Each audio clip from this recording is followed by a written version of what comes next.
Nerd alert, dork face. I am not a loser. I just have a bad haircut. Kind of a major dork. Oh, nerds. If you're into science, tech, or unique hobbies, you're listening to the right show. On Get Nerdy With It, we interview nerds talking about their passions. This is Get Nerdy With It. Welcome to Get Nerdy With It, episode number 41, recorded on Thursday, May 29, 2014. I am your host, Jennifer Ruggiero, and I have a special co-host with me tonight. He is no stranger to podcasting, and he has been a guest on our show before, and I'm just super excited that he has, agreed at the last minute even to join us. Mr. Chris Gray from the Total Nerd Takeover. Hey, Chris. Hey, Jen. Thanks for having me on, and you can always rely on me, and I feel like we just had a podcast yesterday or something. Did we not do this 24 hours ago? I think we did, right? Yeah, we did. It's like deja It's awesome. vu. I love this. This is one of my favorite shows. It's always on the top of my on my podcast aggregation app, if you will. Aww. And of course, I listen to every single one of your shows, and I don't ever mind helping a fellow nerd in need. Thank you.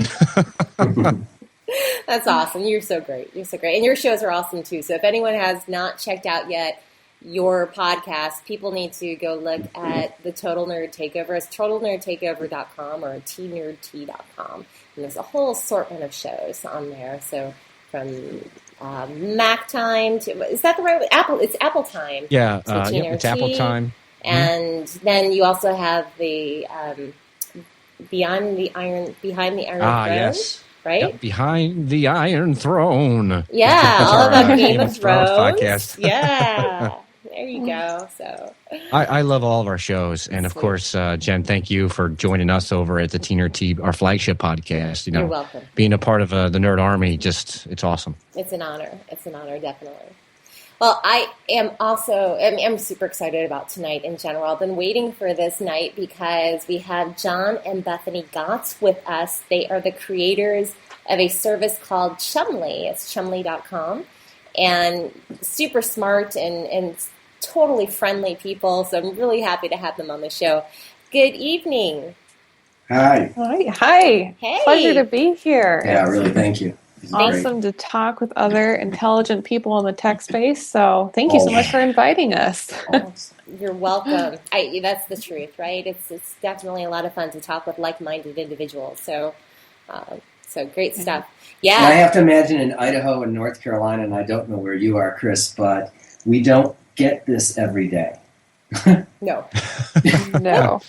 Yeah, I'm in Pennsylvania, and I don't get it every day either. Yeah. No. So before go ahead. Unless you're in San Francisco, walking down the street, stopping at a coffee shop, you really kind of don't get this at all, ever, right. Unless you get online like this. So thank God for podcasts, huh? Yeah. I mean, if it weren't for these outlets, these podcasts and all the tools that we use, I'd be so disconnected from the tech world and from my tech peers and my friends.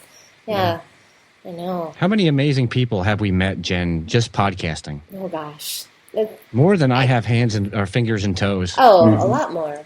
Yeah. There's so many good people out there that are something. I hate to say it this way because I know there's nerds listening, but there's so many good nerds out there that they don't want to go outside.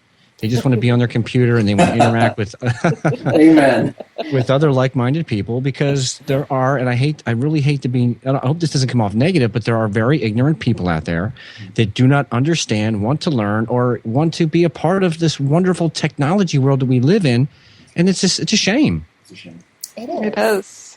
Yeah, well, thank goodness that we have kind of the ability to chat and be face-to-face, kind of virtually without actually being face-to-face, because I think that makes, and that's probably why nerds created podcasts like this, so that we can talk and we can interact, but not really. You're right, Bethany. It's our social space, definitely. Yeah. Indeed. Well, video chat makes it nice too. Yeah. Sorry, Jen. No, that's fine. No. Yeah, I agree totally. And Next time. next time, we're going to be moving to a video platform actually, and I'm so sorry that we didn't have it enabled for this show because I think this would be the perfect show to do video on and do some screen sharing with. And so going forward in the coming weeks, we'll be moving in that direction. But yeah. Well, I think video is great, but I'm personally more comfortable sitting here with just audio instead of video. I mean, screen sharing is great. John will tell you differently that he likes to watch people's faces, whereas I like to sit here and you don't have to look at my face, just all relaxed, looking at the screen, not probably in my best light. I like the way John is, because I like to look at I'm a people person. I love meeting people and interacting with people. And watching the nuances in a person's face can really give away whatever it is they're trying to hide. Absolutely right. They might say, yes, I agree, and you're looking at their head and you're shaking it, no. No, this guy, he's pulling my leg. Right? Yeah. Well, I like that secrecy, if you will. Not that I disagree very often, but it just makes me more comfortable. But I'll do either. So if there's video, don't think that I won't come around, because I will. I'll be here. Hey. I'm with you, Bethany. I think it's more of a relaxation thing. I don't have to be dressed up. I'm wearing a T-shirt right now that says Bazinga on it. Nice. So Are we going to share our clothing? Because I'm wearing Superman pajama pants. Sweet. That is awesome. I'm wearing John's sweatpants, so an oversized baggy and a T-shirt. Nice. Oh, it's great. Just totally comfortable. Yeah. I like it. I've just wrapped myself in saran wrap. I think it's cool. Yay. So maybe video isn't the best thing there. I don't know. That would be kind of interesting to see. Just being wrapped up in saran wrap. That's kind of funny. Too funny. That's great.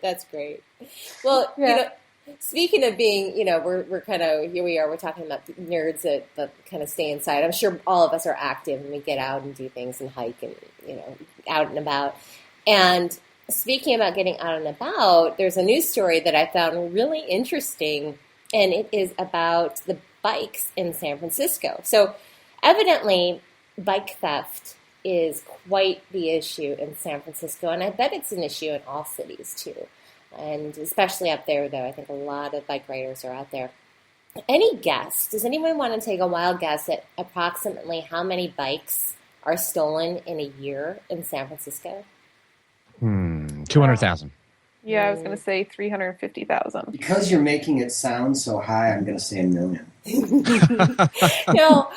No, it's actually, it's still a lot though. 4,035 bikes. Oh, that's nothing. Why are we worried about Oh, man. We were way off. Oh, my goodness. We were. Well, that's still huge, considering that each one of those has got to be close to $1,000 or more nowadays. That's $4 million in one city. What would it be nationwide? It's got to be hundreds of millions. Well, I'm sure, but It's true. how many bicycles are in San Francisco, too? I mean, if there are only 5,000 bicycles in San Francisco, that's really What high. percentage That is would be being bad. stolen? Yeah. I can't believe there's only that many bicyclists, whatever. But no, those are stolen. Those are the stolen that's right. ones. Those are stolen ones. That's right. Yeah, 4,000 stolen. And So I would imagine it had to be a bigger percentage, though. well, I'm wondering. I don't know what the percentage would be, but they did say that since from 2006 to 2012, there's a 70% increase of bike theft. Whoa. So so it's a huge issue out there. And there's this one cop. He's super cool. His name is Matt Friedman, and he likes to fight this crime using a couple of different tools. He uses Twitter, where he takes photos and the crime shots, the mug shots, and he shames the people that commit the theft, and he puts them up on Twitter. And they have his Twitter handle. It's at SFPD Bike Theft. So evidently that Twitter handle has all of his victims on there. Or not victims, thieves, rather. And then he also uses a GPS device. So what he does is they've created these bait bikes, and they seed them throughout San Francisco in an attempt to get potential thieves and capture potential thieves. And they are equipped with GPS technology. So the bike can easily be tracked down in real time, and the thieves are arrested. And I just think that this is such a great idea. There's one example that they have here where a thief took a $1,500 bike outside of a train stop and pedaled off. And 30 minutes later, Officer Friedman and his team tracked down the bike and got him in the park. And, what a great idea. So anyway, I thought I'd open up to you guys to get your thoughts on this. Have you seen There's 128,000 bike trips made in San Francisco on a daily basis as of 2010. Wow. So if you take that amount, about 3% of the bikes are stolen each year. 3%. That's not terribly high, but still, if somebody stole my bike, and I have to imagine, too, that the people that use their bikes are using them because either they don't have cars or driving would just be too impractical. Or they are environmentally conscious and don't want to drive because they're close enough. Yeah, exactly. Not practical. So I would imagine that would just be terribly upsetting if they did take it. And I think it's an ingenious way to stop the crime or at least limit it because you can see a really nice bike there. I wonder if this, though, will push the criminals to take less expensive bikes if the bikes that they're putting out there are the higher end to go after. Because that's what I would do, personally. If I need a bike, I wouldn't take the best-looking one there for fear of it being tracked or really lost or missed, but I would take one of the crappier-looking bikes, for less of a better word, and use it. And especially so if there's going to be some kind of labeling on the bike. I mean, I know a person who does not have a home security system, but they put those signs outside their house saying that they do. Oh, yeah. Ooh, that gives me an idea. What about a bike used for bait? So, like, let's say you have a restaurant. First of all, isn't San Francisco a lot of hills? Oh, yeah. Yes. So these people must have some really strong legs. Oh, yeah. Or they pedal in very low gears. Yeah, my lazy self would be, and I love my mountain bike to death, but I don't know. I would have to get a Segway. I'm getting lazier in my own way. I'm one of those guys. Beep, beep, beep, get out of the way. But imagine you had a restaurant and you wanted to kind of help this officer deter bike theft. What I would do is I would go to like a scrapyard or a junkyard or an old bike store or maybe even just Walmart or Kmart, buy a really ugly, cheap bike, sit it out there where it's easy to get to. There's no lock. So when a guy comes running over and he needs to grab a bike and he wants to steal a bike, he sees this one is totally ready to go and there's no breaking of locks, no wire cutters needed. Jump on it, go, and the rest of the $1,000 or $1,500 bikes maybe are saved. Oh, but having I doubt it. Well, in where we live, there's a little resort town called Sun Valley, and they have spray painted green bikes. The tires are green, the rims are green, everything's green. It's been spray painted. And they just leave like 100 of these bikes all over the place. And if you see one, you can take it. You can ride Wow. it. Nice. Sure. And just leave it wherever. Someone else will see it and take it. Yeah. That's That's nice. pretty cool. But now this is interesting. I think I'd like to know if there is some visible sign that this has one of these on it, in which case I guess I'd only unclip the front wheel and steal the wheel, right? Yeah. But I'm kidding there. But I just wonder, is there something? Are they trying to make this well known so when you go up to a bicycle and you see it has that on it, you stay away from that bicycle? In which case, it's actually a way for the police to make money selling that because it's going to be a deterrent. That's a good point. They're saying that I don't know if they want it. They do want it to be known, but they don't want them to know that bike has GPS on it and that it is a bait bike. Basically, I think they do want to see the city with these bikes and let other bike thieves know that this is happening so that they better beware. And their point of doing these expensive $1,500 bikes is that way it's a felony. Of course, it's over $1,000. Isn't that entrapment? Yeah, right? Isn't that entrapment? I mean, if I was in charge, which someday when I rule the world as the supreme leader of the nerds, Yes. what my idea would be is have a sign there that says these bikes are GPS enabled and go ahead, steal one at your own risk. I dare you. Kind of call them out a little bit, like we were saying about the home automation. Sometimes just a sign, a deterrent. I don't want my bike stolen at all. Not even to I don't want anybody to have their bike stolen. But Let's try to eliminate it just by putting up signs or a Let's big. face it, the police in San Francisco have better things to do than tracking down a bicycle. I think this That's what I is was a thinking. media stunt to get everybody to be aware of it, and then they're going to end up pinning stickers on bikes saying that this is a bait bike or, is whatever the brand is going to be called. And that way, everyone's aware of it. They know this is real and exists, and they're looking for that and going, heck no, I'm not going to steal it. Because I cannot imagine that the police are going to put together a whole squadron to go after bait bikes. No, and I have to imagine also that if Joe Average came into the police station and was like, hey, my bike was stolen, they're not going to be like, okay, let's send a description of this bike to every police officer Right. out there and let's keep our eyes open and check out every bike we see. Right. They're not going to do that. But what it makes me think of is why not get some sort of tracker, your own GPS, because they are becoming more prevalent. Kyle. And Yeah, good point. put it on your own bike so that way it's tracked. Now, then it even goes back to, okay, I have my bike, it's tracked with GPS, I come to the police station and I say my bike has been stolen, this is the location. Are they really going to take the time to go do that? Because it's not a life-threatening crime. Yes, somebody stole it, but what if the bike's only worth $500? No, it's not a felony. Yeah, then what? Is it really worth their time to go do that? And so I think, like John said, this is probably a publicity stunt just to get people more aware that it's out there and try to stop it and makes them look good, like they're trying to keep their city safe and clean. But in the end, probably not a whole lot's going to come from it, unfortunately. Not a chance. Yeah, unless if they were, I really think they need to enable their bikes with the bait bike system on there. Each individual owner should put a GPS on their bike so they can track it.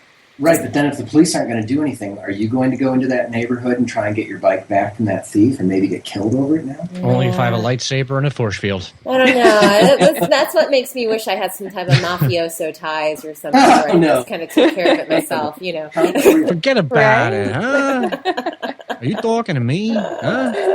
I think that the tech angle here is really cool, but I think that the problem is, and I hate to be this way, but the problem is people. An idea on paper is beautiful. It's wonderful. I mean, I live near New Jersey where we decided that circles were a good idea. It's not. I'm telling you right now. But, it's good on paper. But when you throw the human element into it, even with the best intentions, sometimes the worst possible outcomes happen.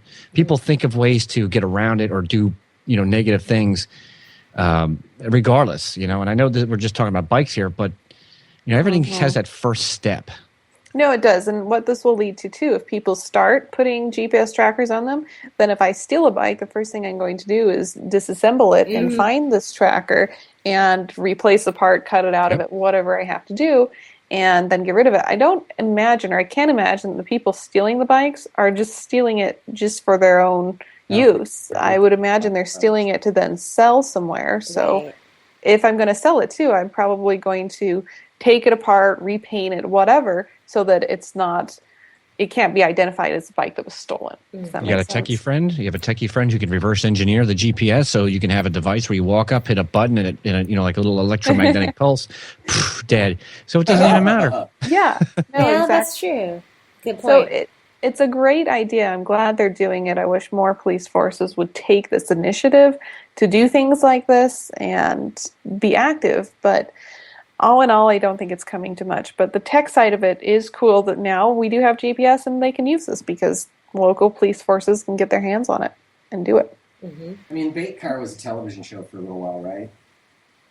What's that? Bait car? Bait Car was a television show like 5 to 10 years ago. Was And they it? would put a car on a curb with keys in the ignition in bad neighborhoods. Oh, yeah, that's right. They'd wait for the people to steal it, and then they'd bust them. And people loved it. It was a great TV show. How funny.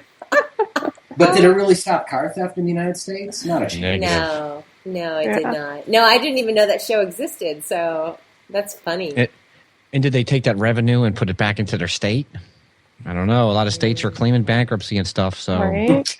Exactly. there's never enough I don't know. money. I think, like Bethany said, I think this is a media stunt to get people aware of it, to hope that the feeling that maybe this is a bait bike will prevent some of this crime. But like Bethany also said, if you come in there and say, my bike's been stolen, I doubt they're going to throw a cop on you and send them out the door rushing to find your bicycle. No. And also, too, I'm not a thief, but if I was, I think I would be pretty good because I would watch the people. I would, case out the place. I think that's the term. I would. Yeah, that's it, casing out. Yeah, watch the person come to work every day, or at least a couple days in a row with the same bike. So I know that bike is there. Nice bikes stand out. Yeah, I know he comes out for a coffee break at 10:55 or whatnot. He hits the button on his keychain and the bike goes doot doot. Yeah, exactly. Or you just pass your cell phone over it looking for a frequency. That's a good point. Yeah. Exactly. And so I would, first of all, take a bike from somebody that wasn't just randomly left there. I would understand that this bike is used by someone daily. It's a personal citizen, or at least I hope so, not an undercover cop. And then I would take it. And so I wouldn't be taking it from the police force. I'm guessing they're just leaving these bikes sitting unlocked out front in busy areas and sitting back and waiting. And not even watching. They don't need to. The GPS tells it when it's moving. It's so I don't go for this. I think this is a stunt. Maybe so. What a great story, Jen. Yeah. Jen, what a great story. Did you think we were going to be able to take this long talking about bikes and theft? It's an interesting story though, indeed. Yeah. Well, I have a less interesting, well, actually it's a cool story, but it's not like a big story.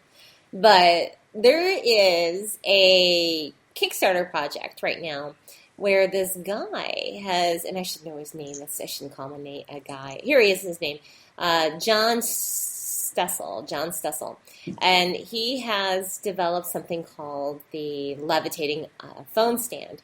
And it makes the phone look like it's levitating. It's just take my money. Isn't it cute? Did you buy one? Are you buying one? No, but I'm thinking about it. Okay, so evidently this was posted when this article came out on Mashable about this guy and this device or this device holder that makes it, and it charges your phone and it looks like it's levitating in the air. Very, very cool. And when this article came out, I think it was just today, if I'm not mistaken, and it says that the device posted to Kickstarter 2 weeks ago and has already snagged 6,000 of its 8,000 goal. Okay, so now if I go to Kickstarter, and granted, like I said, this article just came out, he has $20,000 out of his 8,000 Kickstarter goal.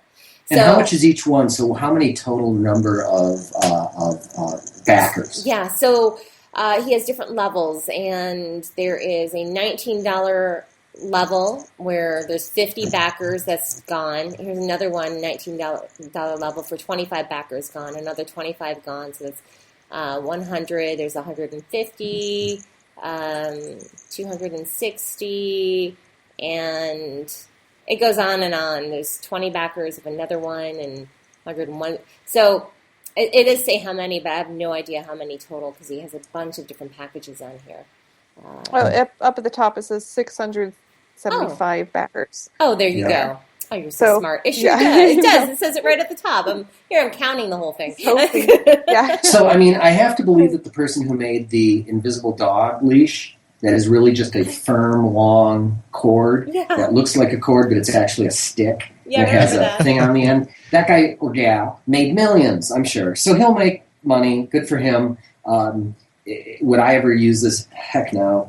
Absolutely not. Well, you know what? I might because, okay, now here's the thing. I wouldn't use it out in public because I don't want, first of all, my phone sitting up where people can see it to make it more obvious that my phone is out there. Mm-hmm. I like to have it closer and more concealed, or I don't know, maybe I'm just paranoid, but it's my personal phone. I read messages on there. It's my phone. And That's so true. I would use this at my desk maybe to have it sitting up so that if it's firm enough that I could work off it, put a little pressure on the I phone can't imagine.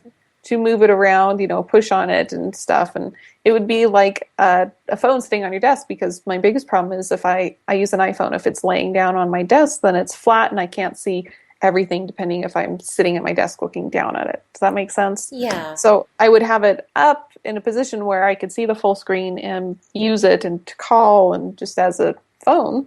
And that would be cool. Other than that, it's just kind of a cool idea, kind of fun. Something I might get for somebody, a gift for somebody, certainly. That would be cool. I could see a lot of people using that. Great gift idea. You're right. Mm-hmm. You're right.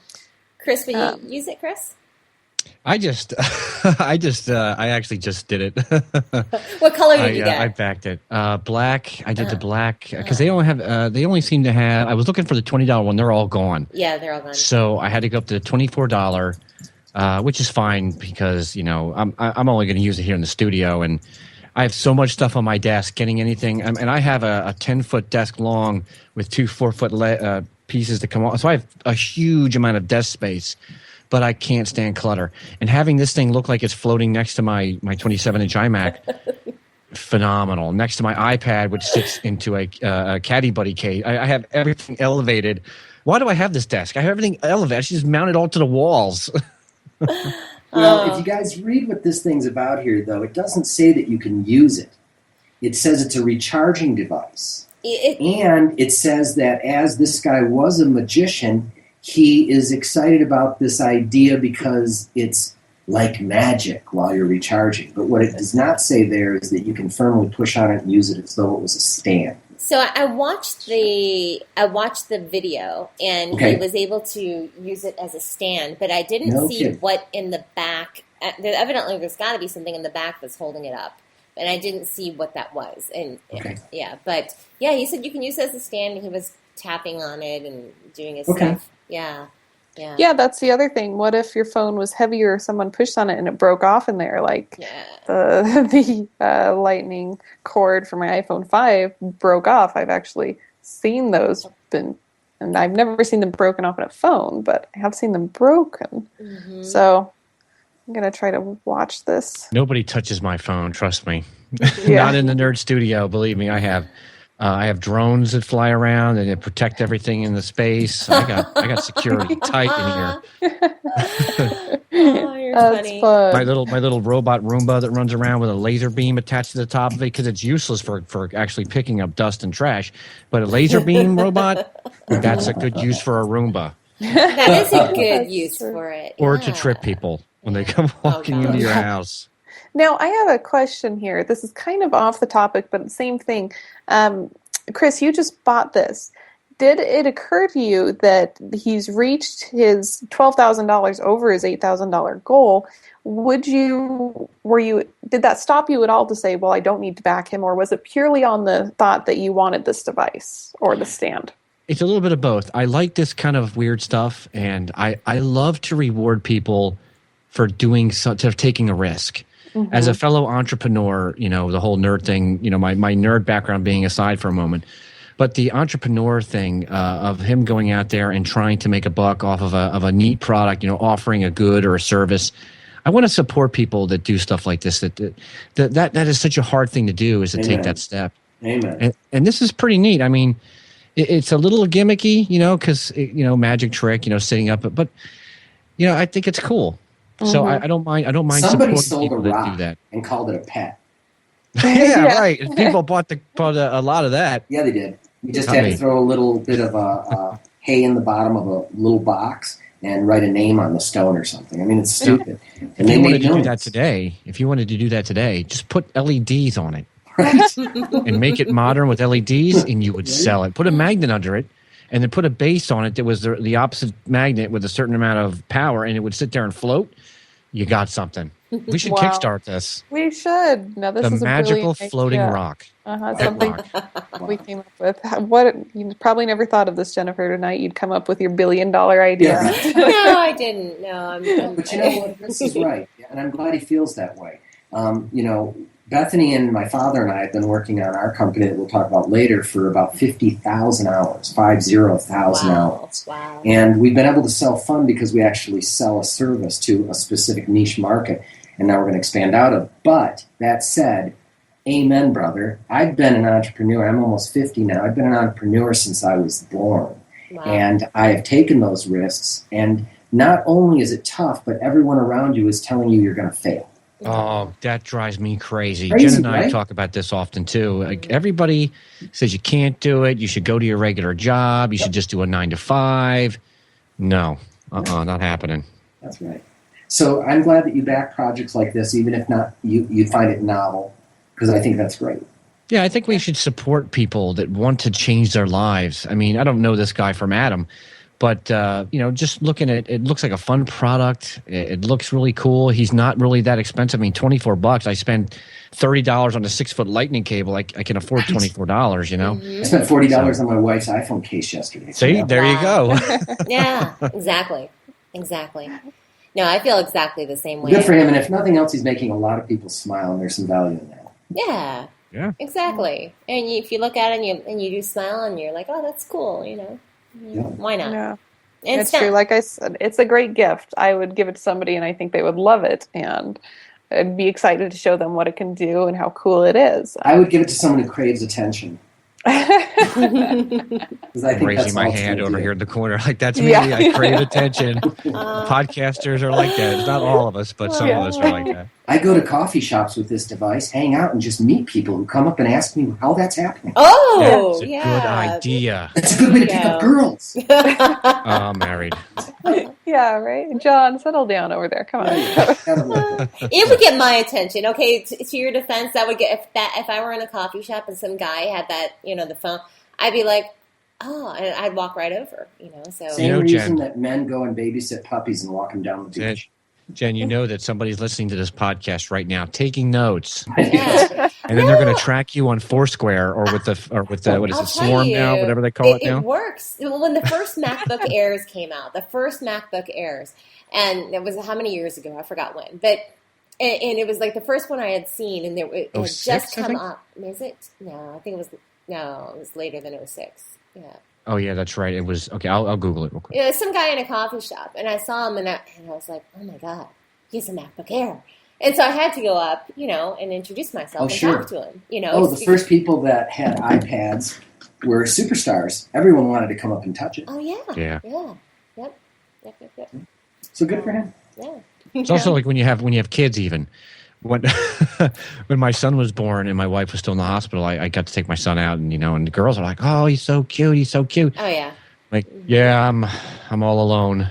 It's a good thing she's not listening to this. That's Yes, thank God. My wife has no taste for technology, which makes it really nice because I can spend all the money on my tech. Yeah. And I don't have to share it with her because she There you doesn't care go. about tech. There you go. That's interesting. That's totally kind of different. John and I both love tech, and so we're both spending money on the tech stuff that we love. That's and so great. it's kind of cool because he can get it or I can get it, and if one of us really likes it or still likes it after we get it, then we can get a second one. Mm-hmm. So it's a great way for me, at least, because he just mentioned the iPhone case, that I don't like having an iPhone case. It's just kind of bulky. I have 3 of them laying around, don't use them. And my iPhone is all beat up because of that. So he has this iPhone case, had it for 2 months. And I said, yeah, that's a nice iPhone case. And so he finally got me one. And I'm thrilled because he got one and tested it out. So I think it's great to have somebody that can like stuff and use it and bounce ideas off of. But I see your point, Chris, that it would save money if one of us 2008. I think I would 2008 MacBook Air. MacBook Air 2008, so that's when it was. Good that you looked that up. The Googles. Yeah. Google. Not Google. So, speaking about gadgets to try, there's a new gadget that is coming out, and it is a virtual reality gadget. And the nice thing about this one is it is open source. So it is a direct competitor with Oculus Rift and Morpheus, and which is coming out from Sony here shortly. And it is called, I'm not certain how to pronounce it. I guess it's AntVR, ANTVR, so AntVR. And I watched the footage of it. It looks pretty cool. It comes with a gun, with a little remote control, and a nice headset that looks better than the Oculus Rift does. And the nice thing about it is that you can write code for it. You can write software for it, and because it is completely open source. So that's cool. Yeah, very, very cool. Do you all? That is awesome. Right? It's yeah. So as a gamer, I can just, I don't mean to interrupt you. As a gamer, I can say that this looks a lot better than Oculus Rift, which we just talked about last night. This thing, I wish I would have known about this sooner. This thing's pretty cool. I mean, it comes with the laser gun. And you know how I feel about this from when we talked last night. I'm all for VR as long as it's not too gimmicky. And if it's like that, if it was like the Game Boy, I forget what it's called now with the red it used the red lasers. It was terrible. You couldn't use it; it would give you a headache. And I'm sure. Oh, I know. Oh gosh, that thing was terrible. Like almost immediately. Nintendo, the game with the red lasers. Nintendo, the gun. You mean? No, not the Zapper, but they had the Virtual Boy, Exactly. Oh, and you had to sit on a table. Now this is obviously, I mean, this is way beyond that, but Yeah. you know, I remember getting one and looking into it. And it was like that stupid Mario Tennis game. By the time you get done playing it, you're bleeding out of your nose and your eyes were ready to explode. Park City, somebody came in there in 1995 with a virtual reality thing that you could step up on this big platform and put the goggles on. And when I got off, I threw up immediately and had a migraine the rest of the day. Yeah. Oh my gosh. Oh. Yeah. I see. I missed out on that. I didn't. But Doom does the same thing to me. Back when Doom was a big thing, I tried to play it once, gave me the same reaction. So maybe it's just there are certain people like me that, and Chris possibly, that get sick from these things, but evidently not a lot of people do because Doom was huge. Yeah, it was huge. Yeah. I don't get sick from VR so much unless it stinks. Right. Bad. I mean, VR. unless it's just terrible. Yeah. And I hope that, and another cool thing about this, it's open source. I like open source stuff. Yep. Yeah, I That's think cool. that's great. I think that will encourage a lot of people to see and push the limits. I think that's what open source does, is it allows us all to push the limits, have an idea, and actually try it out. So I'm glad somebody finally came out with something that was open source, because it sucks so bad when the big companies have all of the fun, if I can say that, or all of the power. Well said. Very well said. Yeah, Yeah, and we have to there are take the power companies that back. Pop up around it the way Red Hat Indeed. popped up around Linux. They don't own Linux, but they sell services around Linux. So I imagine with open source, people can put out their own goggles, their own things, and they'll own them and make money off of them, even though they don't own the underlying code. Mm-hmm. Mm-hmm. And as far as an entry price point for this, it says that they're being pre-sold at cost, which is only $300. So it's affordable too. Very Wow. nice. Yeah. That sounds like a pretty cheap price. I can't wait to see what Sony does with its Morpheus. Or the only thing that's bothering about the Oculus Rift, other than the fact that it looks like it's so big on your head, Right. that if you fell forward onto somebody, you would kill them. Well, I hope it's light, or you're going to have a terrible cramp in your neck when you take it off. Yeah, it looks heavy, right? I mean, the Morpheus, Project Morpheus, looks a lot more comfortable. But with Oculus Rift being a part of Facebook, even though they said Facebook isn't going to, use the social data, and they're not going to, Sure, they're not going to. Yeah, that's exactly right. I mean, yeah, they're not going to use it. Sure, if you believe Wink, that, wink. you need. Let me sell you this bridge over here in Right. Philadelphia. Crazy. This you guys should buy this kit. It's let's see, the kit comes with the headset, the video driver box, a remote controller, UTB module. I don't know what that is. So this thing already works. It's Yeah. ready to go. It's ready to go. Yeah, Wow. yeah. might Estimated actually, delivery September 2014. I might have to have Trish look into the Total Takeover bank and see if we have enough to grab this, and we might grab it, and I might give it to one of my video game testers to try this out. Yeah, maybe. And So It's a remember Nate. Spy Assassin, Yeah. though? Or Spam Assassin, rather? Do you guys remember Spam Assassin? It was the original anti-spam for Linux. And then people like myself and others went out, Spam Killer and others, and they used the original open source code of Spam Assassin, and then McAfee or someone bought it, and all of a sudden you couldn't do that anymore. Huh. Isn't that crazy? So I could see something like this blowing up. Someone buys it. I mean, who owns it? Yeah, that's right. That's right. Good And they can point. change the rules. You're right. That's a good thing to think about. You never know, and that can clearly easily happen. Well, and I'm wondering how much is this company going to ride on the idea that Oculus belonged to the people and the 2.5 million, but now it doesn't. Mm-hmm. Yeah, and how long is that going to last? Well, This get thing it has to while be it's amazing. hot, then, and then it can last for you for a long time. You just got to be careful, because sometimes this stuff comes out and it's wonderful. It's a great product, but it doesn't get any adoption, and it just dies, or they're going to get sued. It seems like everybody and their brother has a patent for this and a patent for that. It's unbelievable. It's unbelievable. I mean, look at Nathan Myhrvold, who's the original CTO for Microsoft. I remember him being on Forbes or Fortune or something, and the title was "Who's Afraid of Nathan Myhrvold?" And it showed his smiling mug, and under it says, "Answer everyone." Because his intellectual ventures was spending billions of dollars to buy patents and immediately sue people into license agreements and that, and damage awards, and they're bringing in like $1 billion, $500 million a year in fees now, and they're patent trolls. Unbelievable. Yeah, I think that if you really wanted to make America a truly great country, you get a patent, and it's not 17 years anymore, and then build on the shoulders of giants to extend it. You get 2 to 3 years, and if you can't take your market share then, you can license it, but you cannot shelve it. Yeah, I Excellent. like that. I like that idea. It's very And no more patenting software. Or how about white backgrounds, Amazon? Oh, my Lord. Oh my God! Did anyone else get really angry about that? Like I was like, what about my YouTube videos?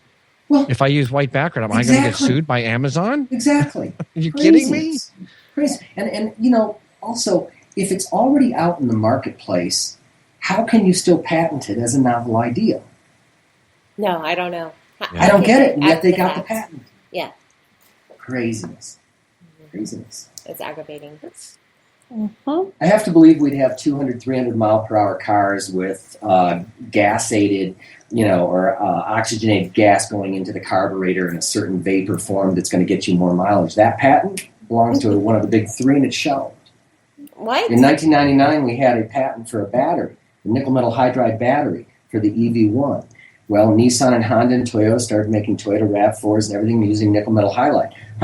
The people, the two 80-year-old people, and one of them are both in the past now, who invented it, sold 51% of their company to General Motors, who ended up selling that patent to Chevron Texaco, who then shut everything down, called in the leased vehicles, sued those three Japanese makers who all paid $10 million each in damages, and we didn't have an electric vehicle until Tesla came. Oh my God! That is bullshit.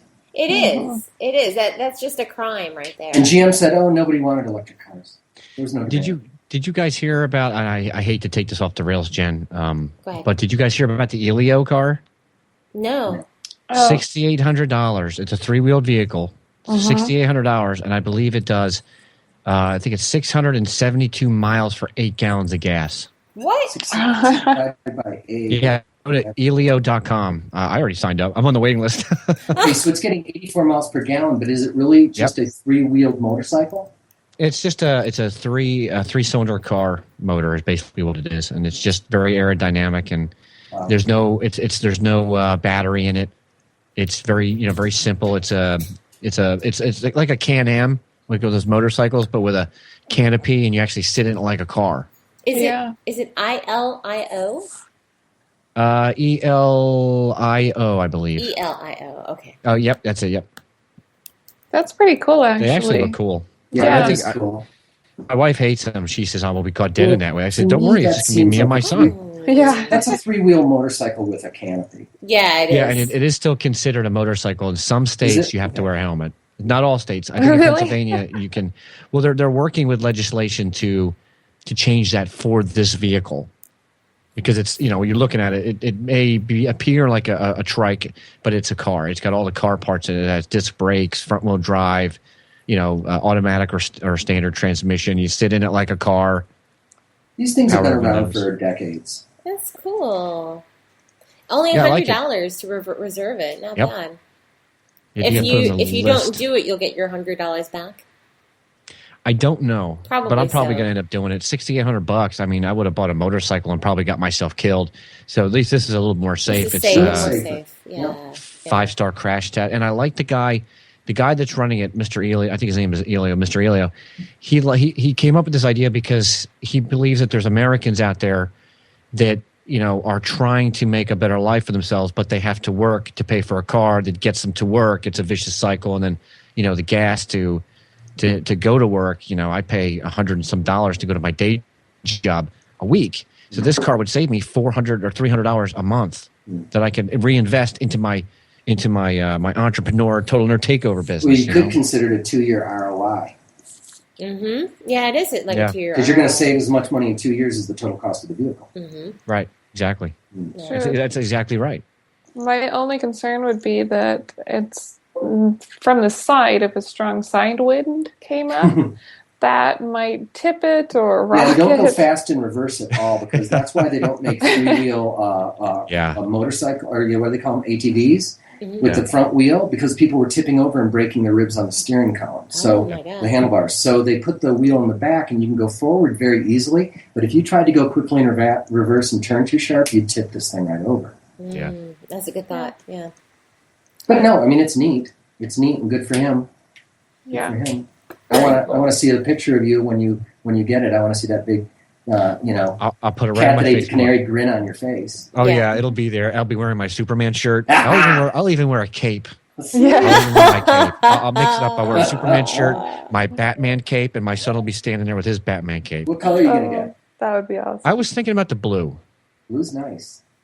Blue's my favorite. I like the darker blue, but I'd go with green so the cars can see me coming. I thought about that too, or the orange. Yeah, either one of those. Because when you turn left in front of cars on a motorcycle, you're almost certainly going to die. Oh. Yeah, that's you gotta be true. careful. You gotta do something that'll They stand don't out. see you, but they'll look you in the eye as they're running over you. Yeah, they're trying to be nice Americans. You're invisible. So Yeah. Well, it seems big enough that people would actually see it a little bit better than not. Yeah, it's one of the reasons that Harleys are so loud is so people hear you because they won't see. Oh, that's why the noise is. Yeah. Yeah. That makes sense. Yeah. I mean, you had to be. I dated a few guys that had bikes, and it was. I remember them always saying, complaining about other drivers around them. So I'm extremely cautious every time I'm around a motorcycle rider. But yeah, and keep my distance, and give them the respect for their space on the road. But I think a lot of people I used to carry a 45 on my hip and point to it when people were getting too close to me. Oh my god! Because they'll ride right on your butt, and I'm turning around going, "Dude, it's terrible." They back shouldn't off, do that. Jack. Yeah, give you your space. Oh. Yes. Well, I would love to hear about Chumley now. If we can shift gears, is that Sure. cool? Okay, so you two are actually there's three of you, right? A family business that you started and called Chumley.com. And can you tell everyone what Chumley is? Sure. It's a communication tool that allows you to brand yourself across all of the top social networks as well as your website. And it allows you to communicate across, when I say all the social networks, we're talking Facebook, personal pages, fan pages, group, Twitter, LinkedIn, Tumblr, Blogspot, WordPress, etc., etc. But when I push a button and send it out there, it sends everywhere. And if it's over 140 characters at Twitter and LinkedIn, it links back to your original blog to read the rest.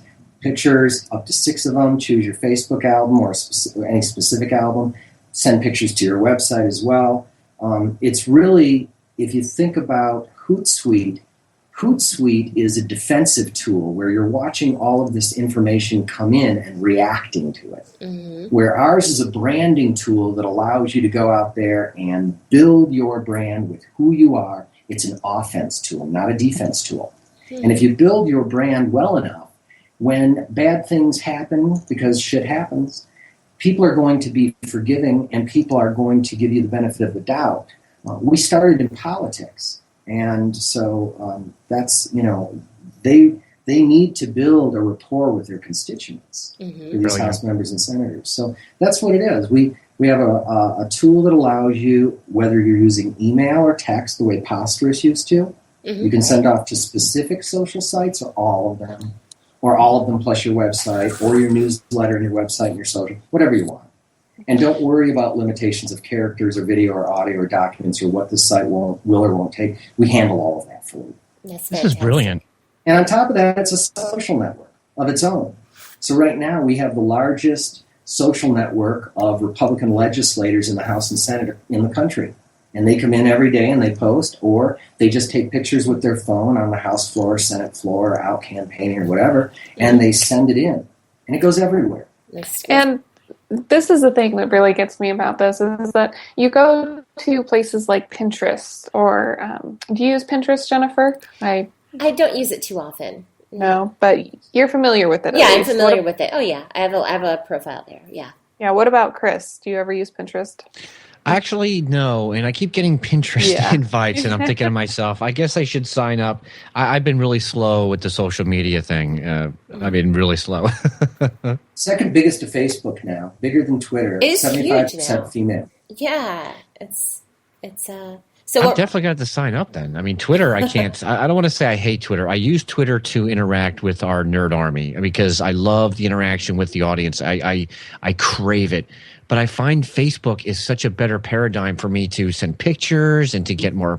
I want to connect with people on a personal level, not just be up here and act like a clown and people just watch me, but I want some real interaction. And this sounds like something that would solve my problems. Instead of me having to log into Facebook, log into Twitter, got to go log into Google+, got to go over here. I could go everywhere. I could be everywhere. Well, and your phone's always with you, Chris. And, different sites have different audiences, like you're saying. Google+ is more techie, I think. And Twitter is really about news alerts. So if there's a tsunami in Banda Aceh, if there is Netta was killed over there in Iran at a peaceful protest and all this, and these are things that don't even hit Reuters for 7 to 10 minutes before it hit Twitter first. Wow. Now that's interesting. So Twitter is really a great place for news. Now LinkedIn, that is a social network, if you even want to call it that. It used to be a resume board where you're 1 degree or 2 degrees of separation, hopefully, from a job, right? Mm-hmm. And that's what it was about. And then they copied Twitter, put in the limitations of 140 characters, no pictures, no video, no audio, no documents, and they truly hobbled themselves because people don't put out news on LinkedIn, except maybe about what they're doing at work. Now, Facebook, clearly, is where you really, truly communicate. And for Pinterest, it's a place for women to share photos of dresses and recipes and all these great things, but it's really not interacting with each other. It's more putting things up that other people will find interesting and pin to their wall, so Pinterest, right? Right. But Blogspot, WordPress, and Tumblr are true blogs. They're online weblogs, diaries, right? And you can write up to 10,000 characters and format it more and all that. So how do you control all of those things at once? And what if you make a mistake and want to delete it everywhere? Mm-hmm. So we just made it so you can send it everywhere. It takes care of everything. And if you make a mistake, you delete it, and it deletes it everywhere. And it also allows you to bring in your feed from Facebook and Twitter and LinkedIn and reply and direct message and email and do everything that you would if you were at those sites. So it is truly a time saver. So you gave me a demo earlier today, and thank you for spending the time doing that before the show. And I was working, so I haven't had that much time to play around with it, but I did test it out, and it was extremely easy. I just shot an email. I sent an email from my Gmail account to post at chumley.com, and then I could do it from within the interface as well. But it went everywhere, and it was just so fast. And so if I were to attach an image, though, in my email or embed an image, would that go out also then? Absolutely. Right? Of course. Nice. Yeah. We'll record a video and put it up to YouTube, and then it'll say, do you want to share this on social or tell a friend? You say tell a friend and email it to post at Chumley goes everywhere. Mm-hmm. Facebook at Chumley goes only Facebook. Facebook + Twitter or Twitter + Facebook, etc. So you can create groups as well, and groups you can send out to on text, email, or social media. And so I could say, send to my tech group, and everyone in my tech group would get it. Very nice. And another thing I liked is that you could engage with the people, I guess your followers, not necessarily only on Chumley, but within the Chumley website, you can also kind of engage with people there versus having to go out to the different sites. Yes, and by the way, I say that we do that, but I really want to check the Twitter and Facebook terms of service, because if we emulate either one of them and are taking traffic away from them rather than producing content for them, I don't want our API blocked. Mm-hmm. So we may not allow people to do the reverse push, bring it in so they don't have to go to Facebook. Mm-hmm. And frankly, I enjoy interacting with Facebook. Is there a way to find other Chumley members on there? If I were to want to follow you within the Chumley interface, how would I do that? Or is that possible? Or it's a social network, so you can come in there. The way we have it set up right now is that it's in chronological order, so that if John posts and then I post and then you post, then you will see your post and my post and John's post, and you can scroll back through. You can also list them by groups or areas. You want to see everyone in Idaho, you want to see everyone somewhere else. You can look at that and find them. And again, that's why I come back to kind of the social network that's open, that you can have yours public so that every other Chumley user can come in here and see that you are posting on what you've posted, and they can interact and follow with you. And of course, you can block and privacy settings, all that good stuff as well. But again, on Facebook, I can only see the people that I friend and that I follow. Same with Twitter or trending. Whereas here, you can see everyone unless you choose not to show by your privacy settings. So, of course, you can interact. That's so great. I'm doing a test post right now, and I'm going to send it immediately, going out everywhere. And now I'm not certain how, and I wish we had video. I apologize to the listeners that we don't have video to coincide with us. But if I were to want to tag you, so I just sent a post out. It went out to Twitter, Facebook, Tumblr, and LinkedIn, and to Chumley. And are you all able to see it? Are you on your Chumley website by chance? Mm-hmm. Yeah. Okay. If I were to want to tag you in something like that with your Chumley IDs, how would I do that? Would I just use the @ symbol and your name, or? We actually use /. Okay. You know, to me, I am chumley.com/John Gotts. Okay. I'm not chumley.com @John Gotts. And to me, when I hear @ I think of email. Mm-hmm. I mean, I did, and now I think of Twitter. Mm-hmm. And so the biggest problem we had was, if we're going to allow you to send an @ reply to your friend at Twitter, and we let you search for your Twitter people by name or handle, and same with Facebook, and then you can click on their link and send them, or multiple @ replies out at a time, how does our system differentiate then between our own clients and a direct message versus a Twitter direct message or @ reply? And so by us being /John Gotts or /Bethany, rather than @Bethany. @Bethany means Twitter. Yeah. @John_Gotts means Twitter. But /John Gotts means Chumley. I And no see. one else uses / except us. Now, when you're using Chumley, as you start to type, you might have wanted this to be private. If you say / and type one letter, instantly the message goes private as a direct message on Chumley. Because it knows that you're sending it to someone at Chumley, so do you really want it to go out to your Facebook and Twitter and LinkedIn? That's a great idea. Right. So I made the mistake of sending out private messages that way, and I was like, Dad, my engineer since '67, right? Dad, change that. Because if I made that mistake and I built this product, then our members are absolutely going to make that mistake. That's a great point. I mean, making it that simple is key. Yeah. Mm-hmm. Well, that's where we learned with this is that, like I said, we started in the political space, and most politicians are over the age of 50 and 60, so it has to be simple for them. So we've tried to take all of these tools, and there's so many, we could go on about with this for hours, that we have to make it simple and easy to use. And now what we're dealing with is giving this to a public audience, or more public than just our members, and allowing people to come in and sign up and use it, is to make it simple and easy so that they can navigate through it and see all these tools and utilize them, instead of just being like, oh my gosh, there's too much there, and leaving. Because that's the downside of having so many tools, is that you can overwhelm people quickly. Yeah, and we do. I showed you the product today in a visual tour, Jennifer, and we spent 35 minutes, and I easily could have spent another hour showing you all the things that we can do. So what we're finding now is, because we literally, anything someone would ask us to build, we built. We had incredible scope creep for 5 years.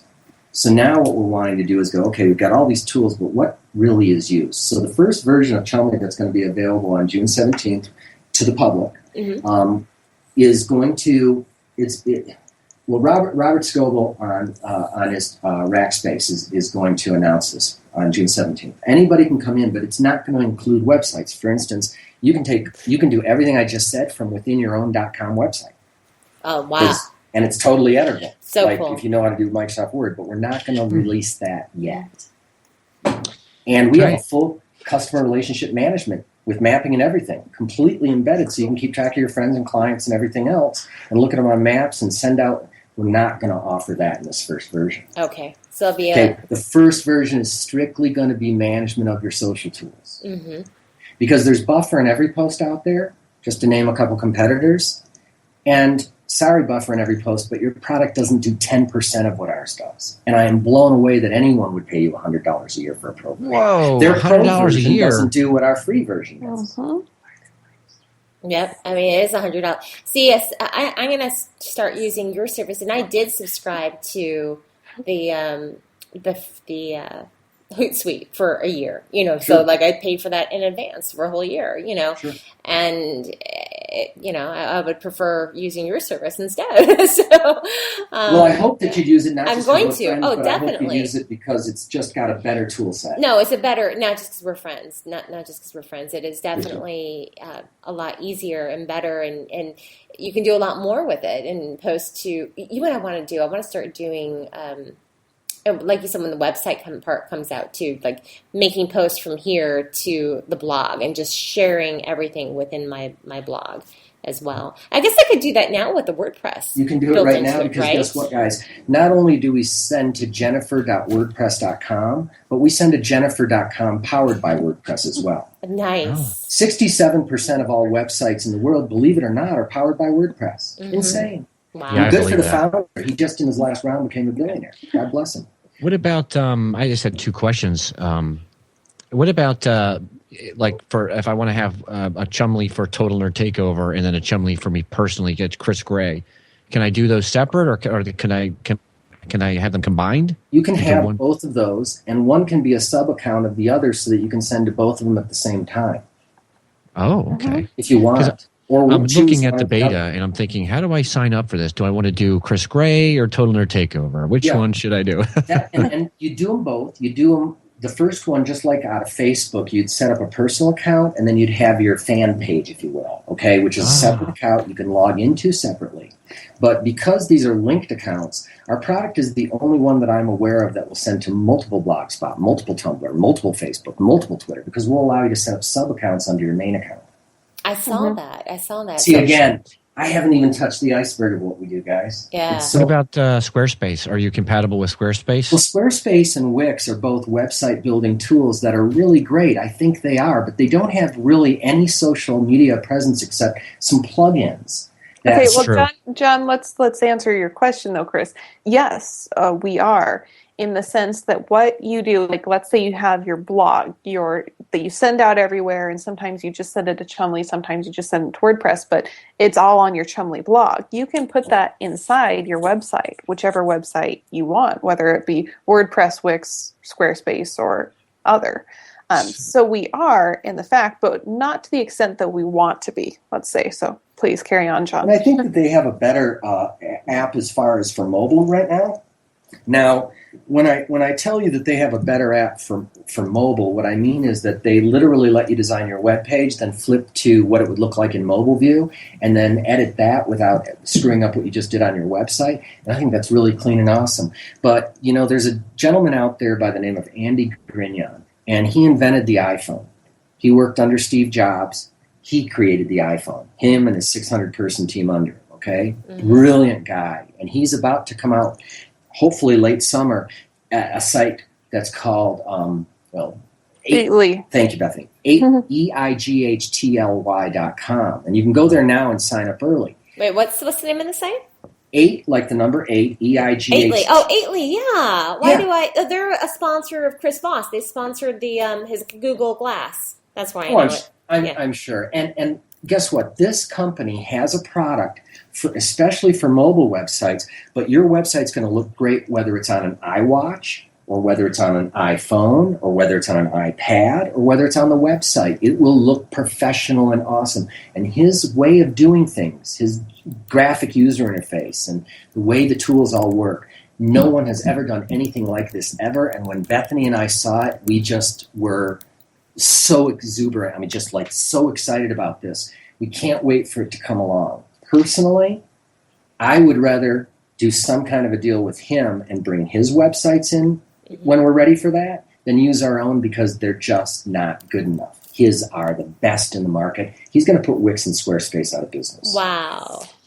Wow. Well, I'm ready because with the podcasting, we went with Squarespace for a lot of different reasons. But one thing that Jen and I always talk about, she tells me that how much control she has using WordPress, and I'm like, okay, well, I don't have time to produce the podcast, do all the audio work and then all my YouTube videos, and then go and work on the website. Even my business partner doesn't have that kind of time. So it was like, okay, Squarespace, okay, pick this up, drop it here, pick this up, drop it here. Okay, website's done, moving right along, and it shrinks everything down. And that's not always as good as it sounds either. For the last 6 months, my business partner, my vice president, and I have been tweaking the site because it would shrink stuff too small. The audio players wouldn't work, yada yada yada.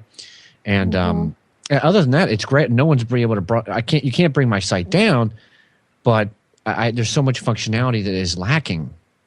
Yeah, it's very aggravating. No, it's true, and that's where it is. That's where this website that we have created off of Chumley has been focused around politicians. And what do politicians need to do other than edit it easily and let's say advertise themselves? Yeah, put up a few things like that. Whereas people like yourself, Chris, you need to have audio. And so it's very hard. And I think, all of these Squarespace and Wix and WordPress have tried to encompass it. So you have both ends of the spectrum to somebody that wants to work on it for long periods of time and someone that doesn't. But back to your point, I think what you were making is that as good as all of these tools are, I don't think they are a perfect fit for anyone, really. They're really close, but not perfect for anyone and everyone, let's say.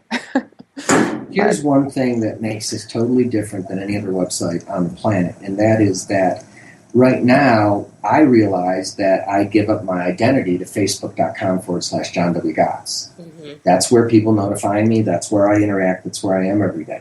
Why am I not at johngotts.com? Because it's totally unconnected. Right. It's not connected to my social media, and nobody knows how to find me. And if they do go there, then what are they going to do? So the ultimate idea here is to tie together disparate URLs around the globe and connect them as a social network so that your identity online is your .com and you manage your entire social graph from it. Mm-hmm.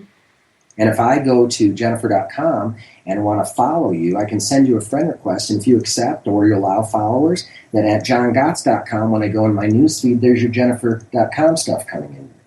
Yeah. No one's ever done that. That's I see what you're saying.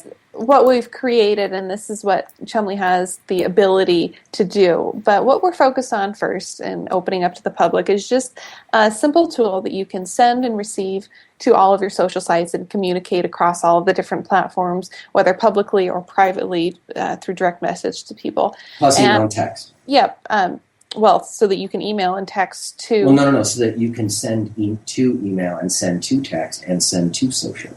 Yes, exactly. Yeah. So I can be on the web and I want to send to you, Jennifer, through a text message. I can send it from the web to you at your text message, however you choose or want to be communicated with. Mm-hmm. And so it's a communication tool, and we hope to branch out from that. But first of all, we just want people to come in and use it as a communication tool and try to give us some feedback of what makes it better and what they want to see and what they want to use, because I think that is how any good company should grow, is by listening to their users and really getting a feel for what they want and what they need. So we've done it up to here, what we think is a great publishing and communication tool. Now, on the 17th of June, we're going to ask others to come in and tell us what they want and what they think is a great editing and publishing tool. And you can come in now to chumley.com. There's no E in Chumley. It's CHUMLY.com. You can come in and you can reserve your username now, set a password, we'll say thank you, and we'll let you know when we're looking.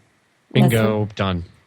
Awesome. You did that, Chris? Well, Chris, we'll give you an early copy. There's about 100 technologists around the country that we're giving an early copy for the next month. Oh, wow. Right? That's awesome. Yeah, and it won't ever I cost like you a this, dime ever. Yes. I think this is awesome, by the way. I have issues with social media, okay? I haven't really been into social media since we started podcasting a year ago. And I realized how necessary it is to communicate and to connect. I don't want to say consumers, with my community. Yes. And this would make it easy because I have some people, and I don't really like Google Plus myself. I'm much more into Facebook. But it gives me the ability to be in those places. So I'm not leaving out people in my community that are into Google Plus. They don't have to say, oh man, I like Chris, but I don't want to go over to Facebook. Well, when I write a post saying, hey, our latest podcast is out, it would now go to Facebook, Google Plus, Twitter, and all the other places that you mentioned. And now it's done. Everyone can enjoy it. Simple assignment. And we haven't mentioned too that what we've really been doing with these centers and house members is teaching them what is Twitter and Facebook, etc. But it's also, you should be sending 100 character posts to Twitter to get the most interaction. You should be sending 60 character posts to LinkedIn. You should be sending 40 character posts to Facebook. Your pictures should be in there if you really want to get interaction, because you'll get more with a picture than without a picture. You'll get less with a video than you will with a picture, and not necessarily more than you will with just text. To know these rules matters. Also, the new Facebook algorithm saying that you need to go in there and like people's posts and interact with them. If you don't do that, they're going to stop seeing your posts because they're not interacting with you. That's all great. It makes for a better news feed. But guess what? A lot of people don't know these simple rules. So we want to give the tools, but then we also want to put out really terrific help menus that really help people like yourself that don't necessarily enjoy social media, Chris, get up to speed really fast. That's another thing. Oh, go ahead, Jen. No, I was just going to say, do you want to mention, or is it a kind of an industry secret amongst you guys, about the time, the scheduling, or no? Sure. Oh, sure, yeah. Because scheduling. So, yeah, let's say that you want to do this podcast and then remind people about it tomorrow. But you're going to be at a meeting tomorrow and you won't have time to send it out at 5 o'clock in the hour or 5:55, whenever you get the most traffic. And so you can schedule it. You can create your post and schedule it for tomorrow. And also what we do, we normally send it out at 5 minutes before the top of the hour too, just to get a little bit more of a boost on the views that you get by default. But of course, you can set the defaults to be something different for yourself. But scheduling is a big deal, especially for people that are busy, that have and create content, but they don't want to blast all their content out in one day. They want to spread it out over the course of a week. So thanks for bringing that up. Well, and there's another thing that I think she's also alluding to, which is we know what time of the hour to post something when most people are going to be there, and we know why. And so we automatically time your post to go out each hour when it's most likely to be seen by the very most people. And we literally saw a U.S. Senate candidate who had 1,400 followers on his fan page. Okay, it's a new campaign. He's only started like 4 or 5 months ago. 1,400 people liked his page. Mm-hmm. He was getting 2 to 4 views, and the most views he ever got was 7. Wow. When we set up with him and he started using us, they called me in the office and asked if I was gaming Facebook or if they were going to get in any kind of trouble, because they didn't understand how they jumped to 200 to 400 views on every post. Amazing. Right, there's a difference. It's amazing. Again, we could talk for an hour and I still wouldn't be able to tell you everything we did. The help thing, though, I that's something that really what you asked, that's awesome. Being able to do that is so helpful, especially to us content creators. But the other thing, when you said there's going to be help menus, so you're also going to be educating the people using the service at the same time that they're using it. That is a big deal because, Jen and I do a lot of helping of the technology to people. People ask us all the time, how do you do this? How do you do that? How do you do this? We get phone calls from our family, from our friends, from strangers, and sometimes you just wish there was a button you could push that just said, here, do this. It's that simple. It's an answer. And sometimes, when I'm trying to use these services, I don't feel comfortable asking my fellow podcasters or content creators, how do you do this? Because it's kind of embarrassing. Like, I should know some of this stuff. So yeah, do you know that Pew did a research study on whether people should be using live help versus just text and video and images where somebody can self-help, right? Mm-hmm. It turns out 74% or something like that want to self-help. They don't want you to tell them. And the reason why, the number one reason, Chris, embarrassment. Yeah. Right. My third grade teacher, Mr. Lang, taught me that if you ask a question, you might look stupid for a minute, but if you don't ask, you will remain stupid for life. But not everyone else in the world was evidently taught that lesson. Yeah, so and I'm glad you're excited about that. That's good feedback. And see, this is a great thing, Jennifer, that you're doing, and you too, Chris, doing podcasts that people can get together and talk. And I mean, this is just between John and I. Of course, we've gone over this, but having your feedback, Jennifer and Chris, is great that you're excited about the help menus. It's just so important to get positive feedback. So thank you so much for this podcast so that we are able to get this positive Amen. feedback. You're very welcome. You're very welcome. It's an honor to even have you both on the show to take the time out to talk with us, because I know especially that you're so close, not even a month away Right? to launch date. Yeah. That's awesome. Yeah, after 50,000 hours of preparation. Wow. And I still feel like we need another 50,000. I know, right? before- You never feel done. You never What feel do they done. say? Good artists Nope. ship. Yeah. Yeah. So can we mention who your third member is? Do you mind? I thought that was an impressive story when you told me earlier. My father? Mm-hmm. Yeah. Sure. So my father and I have been working together since 1994, and our first big success came from pop-up blocking software, and we literally went from like destitute because my dad quit his nearly $200,000 a year job at American Express to work with his son, and then we failed. And we did anti-spam, and we got a $250,000 investment. We built it, and then our investors walked away, and so we switched over to pop-up blocking and saw our revenue run up to $470,000 a month for almost 2 or 3 years. Wow. Now, McAfee, Symantec, Norton, Computer Associates, the browsers themselves, the Service Pack update from Microsoft, the Google Toolbar update obliterated our business. So then it's like, what do we do next? And so I saw Google offer $1 billion to Twitter, and they turned it down. And I thought, my gosh, there's something in this. I'm having a coffee or sitting on the toilet stuff, which I just don't understand. But I'm going to try and figure it out. And that was the genesis. Oh gosh. That's the best time we think, right? Right? Coffee or the bathroom. In the shower or on the toilet. Shower's good. It's too funny. I sing in the shower, and I sing when I'm thinking, and ideas come to my mind. I'm ahead of my time, okay?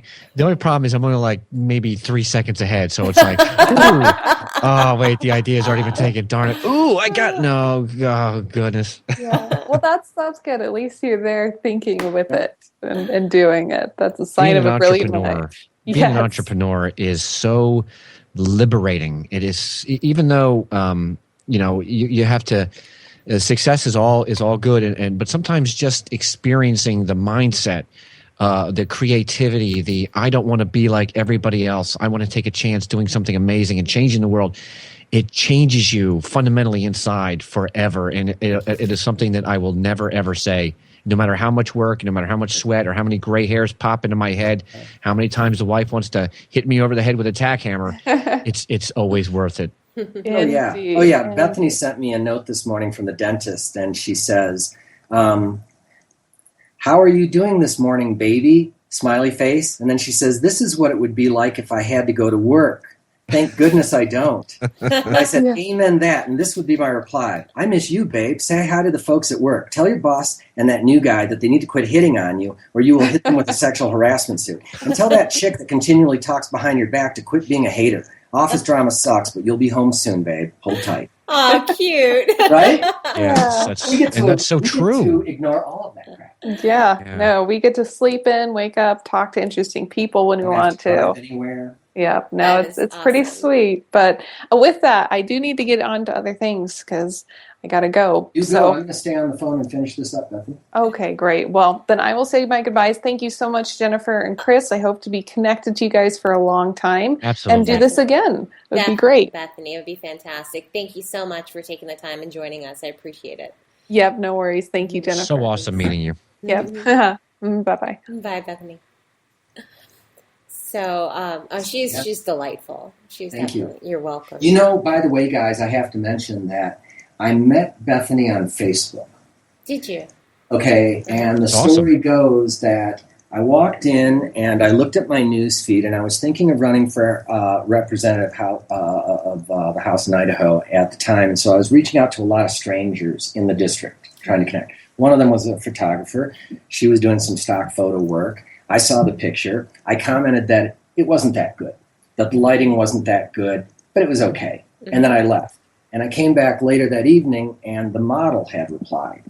And I interacted with her a couple times, and then it was on text, and then it was on phone. And after a week or two on the phone, I proposed to her without ever seeing her. Wait, that Ever. was no way. Really? Yes. That's awesome. And then she drove up from LA where she'd just done a shoot, and she lived in Idaho too. So I drove over to her place to meet her, and I walked up to the door, and I just turned beet red, and the hair on the back of my neck stood up, and I felt like such a fool that I turned around and went back to my car to compose myself, and she thought I left.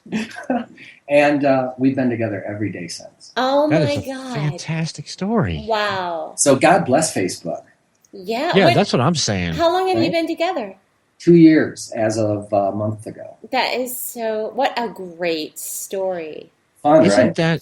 that just it's so telling of how we have changed in the last 20 years, how much it's amazing the world we live in now. Isn't it beautiful?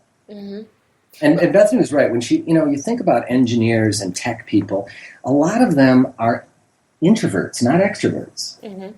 And this gives the introverts a channel too, because it's not about looks or if you have a fancy watch or how expensive are your jeans or any of this crap.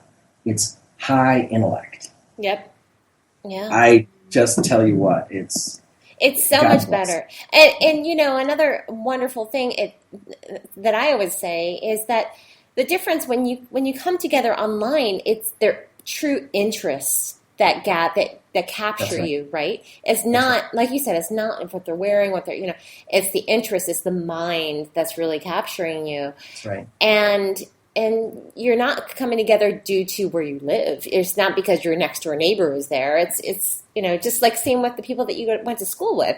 I don't communicate with any of those people. The only thing we had in common is the fact that we lived in the same neighborhood and we went to the same school. But now your neighborhood includes Finland and Sweden and Ireland and Canada. Yep. And, My third business partner is from the UK. have you ever met him face to face? Nope. No. There you go. And my other business partner, my vice president, Trisha Woods, I've never met her. There you go. Yeah. And she's my best friend. I've got 8 people that have been working on Chumley in Finland and Sweden and Ireland and Canada and everywhere I just named, and I've never met them. Nope. And they've been with me for 4 years. Isn't that something? It's Yeah. amazing. Yeah. It's like we were saying in the beginning, Jen, how amazing we've met so many amazing people, not just podcasting, but Facebook, Twitter, all these other social media outlets. The internet has empowered us to do and create amazing things. And to this day, I cannot understand why there are so many people out there that just poo-poo on it and say, "Oh, technology is evil. It's terrible. Oh, get off my lawn. Yeah. Get away." You're right. They're just not wired for it. They're just not You wired sound for it. like Yeah. my customers. Customers, not house members. And and Nice. the thing, it's interesting that there are people like that. But the thing of it is, and I hate to sound harsh, but they are going to be eliminated, in the coming years. And it just sound extremely harsh, but you know what I mean. It's with evolution, and so yeah. But even 98% of our members, we've got about 150 members in 22 states, and I signed them all up driving to those states over the last 4 years with a Timberwolf in the back of my car, and he was memorable. They don't remember me, but they'll remember him. And I signed them on up, and I forget where I'm going with this. How did I lose my thought? we were talking about the age, maybe. Sorry? Were we talking about the age of the audience or the users, or? No, I've lost it. Never mind. Oh, I'm sorry. See, now that is the sign of a great mind, because I'm the same way. Trish and I will be talking about something, and I'll be in the middle of like, "Oh, we got to try to do this. We're going to try," and then I'm like, Well, give me the line you gave before, Jennifer. I was saying that people were going to be eliminated. I was talking about Oh, right. Thank you. 98% of our people that we signed up that ran in 2010, 11, 12, and 13 won their general elections. And I count people who bought Nice. the product because they didn't want their primary opponent to use it, because we won't sell to 2 opponents. ever. Yeah. Okay, and we only sell to Republicans, and we, won't do 2. 98% winning. This last election cycle now, every one of our primary candidates won. Wow. Every one of them. That's a huge Now, success what story. that tells me is if you want to use direct mail and radio and advertise and market and try and sell people to remember your name, I will beat you every time. Mm-hmm. Because 98% of Americans can't name their House and Senate members in their own district. So yes, this is the future and the present. And if you're operating in any other fashion, you are in an outdated past. Well said. Well put. Those are some great statistics, and you're dead on. Yeah, that makes sense. Well, before one last section of the show, and I know Chris has another show to do right after this one too. So, and thank you, Chris, for staying thank with you, us. Jen. This has been fantastic. Yeah. Oh, it has been. It's a fantastic guest tonight, definitely. Absolutely. I'm so glad that I got a chance to be here and talk to John and Bethany. This is awesome. I'm just You're blown so away. kind. I'm going to come back here anytime I'm feeling down on myself. You should. Yeah, definitely. Oh, thanks. You're very kind. And likewise, we really appreciate it. But last section of the show. Yeah, I wanted to talk about the pick of the week. And Chris, I don't know if I had time to tell you about the pick of the week before you came on the show. I forgot to put it in the show notes. That's okay. But I got one. Oh, you do have one. Okay. Yep, I got one. This is the time when we recommend an app or a service, an extension, whatever it is, something that you think is cool and notable that you'd like to share with the public. So I will let our guest go first. Chris, I've done an awful lot of talking. Why don't you go? Oh, you want to go? Okay. Go ahead, Chris. Okay. I picked an app, and I love talking to people, and I'm always trying to, better the way I speak to people, public speaking, or to just sound more, intellectual and stuff like that. Mm-hmm. So I found this really cool. It's an app. It's for learning to have a better vocabulary, but it's also like a game. It's called vocabulary.com, and that was the name of the app, believe it or not. Okay. And I'm an iPhone user, an iPad user, and everything user, Apple user. And I love this. It's like a little game. Oh, cool. What do you do with it? So you fire up this app, and it starts to ask you questions. Like, for example, and you can earn points. There's like a whole point earning system, and you can log in and create an account so it keeps track of your score. And I believe it's you can get it on your iPad and on your iPhone, so that when you sign in, it updates to the cloud. But I think it's through their cloud service. Nice. So, I'm looking at their service right now. I'm looking at the link. Oh, it's fun. Yeah. It's definitely fun. Like I'm looking at a word. Like right now, I hit the play. When I go into the app, I hit the play button, and it's saying pursue means to, and then you have to figure out. It gives you a bunch of multiple choices. Mm-hmm. You then choose. And at the bottom, it'll say, yes, you got it right. Yay, give you the points and you move on. Or it'll give you like a little bit of help, like what you should look for. Then it takes you through to the vocabulary definition. Mm-hmm. So you can actually read the vocabulary definition. And then you move on to a new word. Does it have different levels so that if you want to? Okay, good.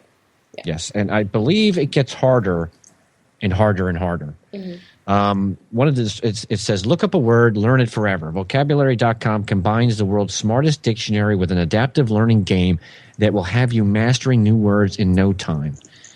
And I like it. Well, here's a I'm word having a lot of fun. On their main page, I did not know what it was. Hirsute.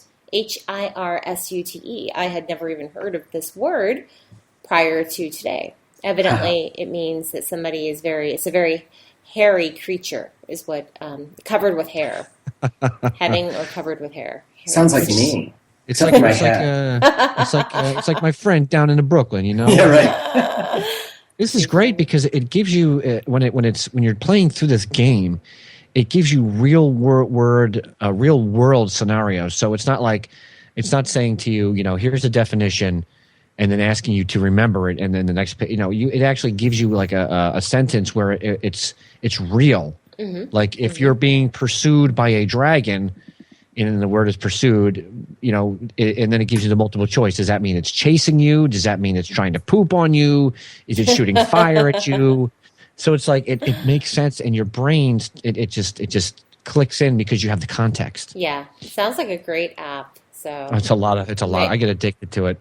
Yeah, no, that's good. It's a good way to pass the time, especially if you're trying to fall asleep at night. And instead of doing a puzzle, do the vocabulary game.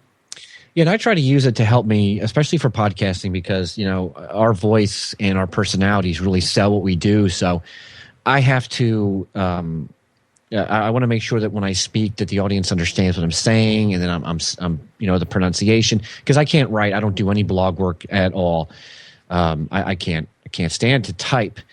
I just do not have command of grammar, but I do love to talk to people and have physical interaction. Shake somebody's hand. Hey, how are you? Hey, old so-and-so. What's new? What's happening? And then, of course, you end with a bazinga, and then, they never forget you. But that's what I like to do. So this helps me. Funny. This is a tool and a game all wrapped up in one. I see. Well, good. That's a good one. Great pick. So I will add that in our notes. And my app it's not a overly complicated app. It's just a little service. It is just called Duplicate Contacts, and it is by Alex Akachi, I guess that's how I pronounce his last name. I don't know. But it is an Android app. It has a lot of great reviews. It has over 5,000 people that have rated it 4 stars or more. And all it does is it finds your duplicate contacts and allows you to delete them. And so it scrubs your contact list, basically. And I have an issue because I use so many different services. I use, Google contacts, Yahoo, I have my Facebook, my LinkedIn contacts, and all these different address books, and my Outlook from work, Microsoft Exchange contacts that come through, all these different email addresses that come through and contacts, and there's literally thousands, and they just get so messy. So I needed a quick tool to kind of scrub it and clean it up, and this one did a good job of it. So 2 thumbs up for me for duplicate contacts. Sounds really handy. Yeah. I don't know if there's something like that for iOS. I would imagine so, but I'm going to have to look. I haven't seen anything like that, but you know what? I'm going to look now, and if I find it, I'm going to put it on my Apple show. Yeah, you should. Yeah, definitely. And John, do you have a pick that you'd like to share? Well, I do. Have you guys had Zarfo, or have you guys talked about Zarfo before? Oh, why does that sound familiar? Because we've had Mr. Andrew Cunningham on as a guest. Yeah, right. I'm so He's glad. a friend of mine. He's a great I really guy. like what he's got going. I just saw another friend, Chris Voss, testing it out, and they used it big time down at South by Southwest. Like they had such a good time with it, and it was just really cool to not just see a photo of something, but just see a quick video clip. And it's so easy. You just take your iPhone and download the Zarfo app, obviously. But you download the Zarfo app and you shoot a video and then you upload it. And it's almost as though, it's not like YouTube, because YouTube to me doesn't feel like a social network. It's not. YouTube is too long. It takes too long. It's too tedious of a process, and you share. Zarfo is like 1,000 times better. 1,000 times better. Yeah. And you just shoot a quick little video and send it out there, and instantly all your friends are notified, and they can come in there and they can post and go back and forth, and all of a sudden it's like posting a video to Facebook, except the entire site are little quick video clips. And, they say a picture tells 1,000 words, so a short video must tell a million. Mm-hmm. Yeah, right. And which is good, because no one's going to read that. Did you know that the average amount of time that people spend in between posts is now 6 to 7 seconds? That's the attention span of adults. Wow. No, I didn't know that. It was 22 seconds in 1999, and just 3 years ago, it was double that. It was about 12 seconds. A goldfish has an attention span of 9 seconds. So ours Wow. is less than a goldfish. It's Less than a goldfish. So what I love about this is I can scroll through. If I see a video that's interesting, I can hit play. It's over just about that quick. Mm-hmm. And I can laugh or whatever and comment about it and go on. And I love that. Oh, it is so great. I just think that Zarfo is a really brilliant app, and I think Andrew and his team have just done a great job on it. They have done a fantastic job with it. I'm so glad that you brought up that app because, and I'm ashamed that I haven't yet, but we have had him on the show, and I have and his baby's so cute, little Miles. Oh, yeah. Oh, so and he loves him. You know that. yeah. If you see the picture, and on Zarfo too, because he has all the videos of Miles on there. So Chris, Andrew Cunningham is a friend like when of it was ours. born in the hospital. What's that? He's got him in the hospital being, when he's born. Oh, yeah, He's I know. instantly a video star. Yep, Wow. exactly, right. So I'm logging into Zarfo right now. I see pictures of, just 29 minutes ago, Chris Voss posted a picture of his dog. Yeah, Yep. sweet Abby. I think that's Abby. And, there's Andrew and the baby, and Yep. Chris. Miles getting a Christy. hearing test. Yeah, aw. No, it's very cool. It's very cool. Hey, by the way, can I mention something just because I'd like to give a shout out to somebody that needs some help right now? Sure, yeah. Do you all know who Zoe Keating is? No, Zoe? No, I don't know her. Do you know who she is, Chris? No, for some reason the name sounds familiar, but I can't place where I've heard it from. Okay, if you go to twitter.com/Zoe Keating, and it's Keating. Wait, that account is suspended. That can't be it. Let me look for Zoe Keating. And actually, I'll just ZOE.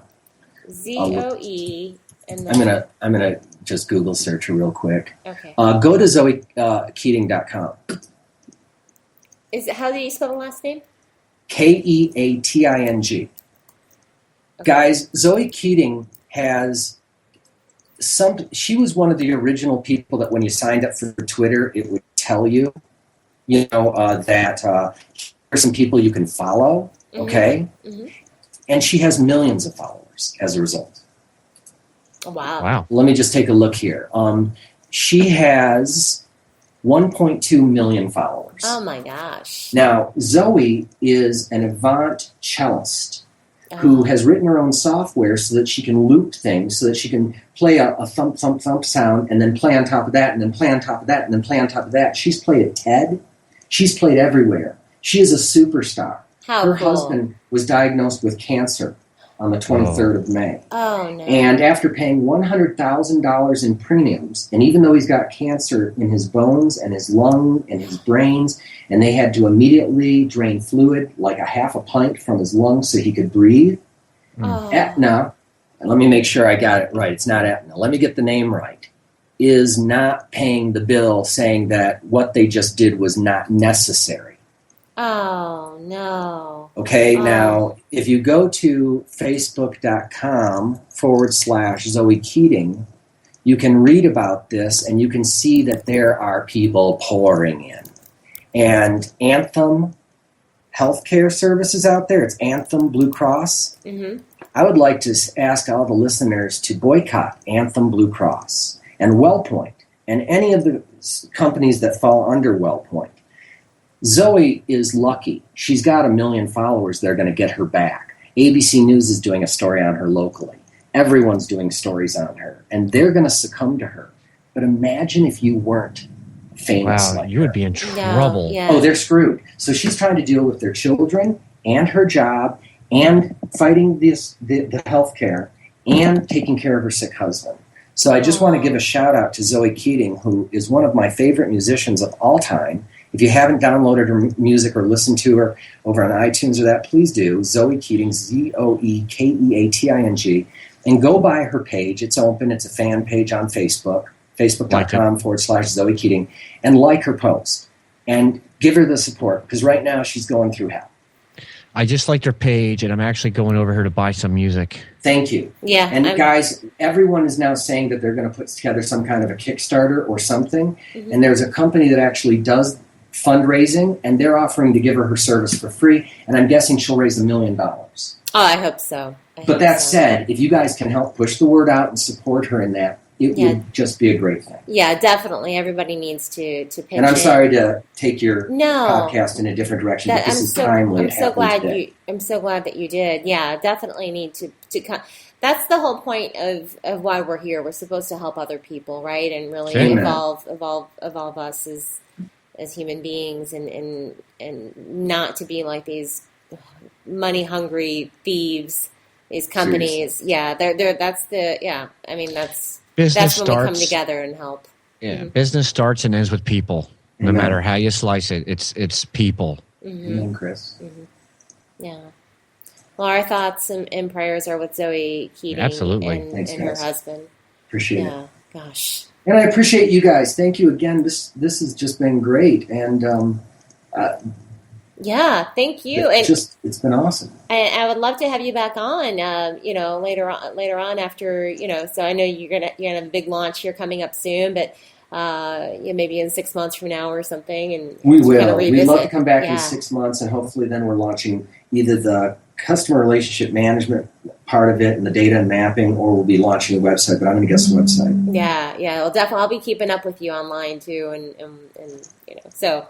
Excellent. Great stuff. So everyone can find you, I would imagine, at what I guess you want to plug with Chumley.com. Yeah, so or else if you just go to chumley.com, CHUMLY.com, this is where you can reserve your username. And if you get your username reserved, whether it's just John, okay, or Jennifer, or whether it's, get nerdy with it or whatever, come get it now. If you come and reserve it now, it'll be waiting for you. You will be in the first group of people that we send an invite.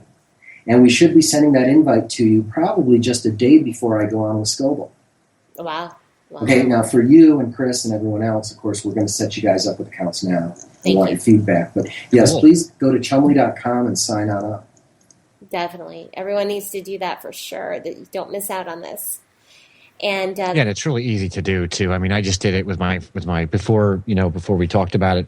I signed up for it with my personal name, and I'm like, that was easy. Bing, bang, boom, you're done. You got it. You'll have your name reserved in less than 60 seconds, and you can go on with your life. So great. So great. and Chris, how about you? Where can people connect with you online? I guess I'll do my personal Twitter is it's at Chris J. Gray. It's spelled Gray. And the number 7.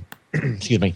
But, better off me just saying tnerdt.com, totalnerdtakeover.com. Either one of those. I have all kinds of links there to everything that we do, all of our shows, and we have the Wall of Thanks, and, everything is there. tnerdt.com. Excellent. Thank you. And thank you both so much for taking the time and being with us tonight. And a fantastic show. I'm really excited about Chumley and some great stuff. So thank you again. And I'm at tnerdt.com signing up. Yeah, Yay. definitely take a look at it. Thank you. Yeah. Thank you, Jen, for having me on here tonight. Sure. I'm so glad to have met John and Bethany. It's just so Likewise. awesome. To both of you. Thank you. Yay. We're all of the Mutual Admiration Club. Absolutely. Awesome.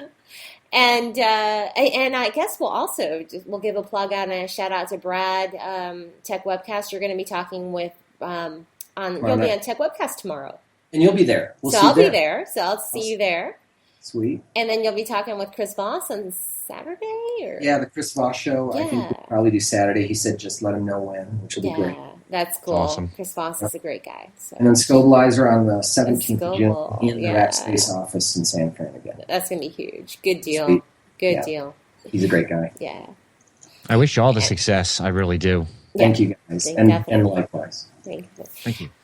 And for our website, I'm going to plug our website. Everyone, take a look at getnerdywithit.com. Like us on Facebook at facebook.com/getnerdywithit. We're on Google+. That's google.com/+getnerdywithit. And on Twitter, getnerdy_withit.